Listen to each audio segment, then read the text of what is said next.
Welcome to the Workplace Violence and Harassment Training Module.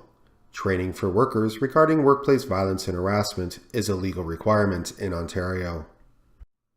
Harassment can take on many forms in the workplace.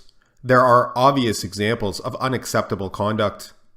A worker making offensive comments or jokes at or in the presence of other workers, or a supervisor being verbally abusive to another worker.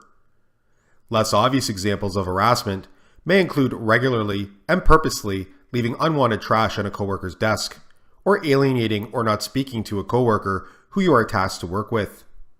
Failing to extend a common courtesy to a coworker who you work with every day, such as repeatedly ignoring them when they say hello or ask you how your day is going, can in fact be considered harassment and most certainly would be considered contributing to a poisoned work environment. Bullying is yet another form of harassment in the workplace.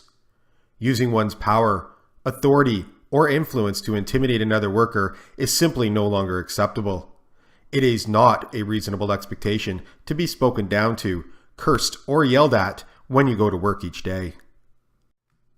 In addition to harassment, protections for workers against workplace violence was incorporated into the Occupational Health and Safety Act.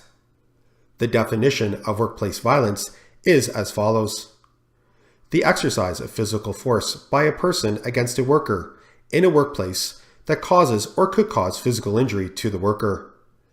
An attempt to exercise physical force against a worker in a workplace that could cause physical injury to the worker, or a statement or behavior that is reasonable for a worker to interpret as a threat to exercise physical force against the worker in a workplace that could cause physical injury to the worker.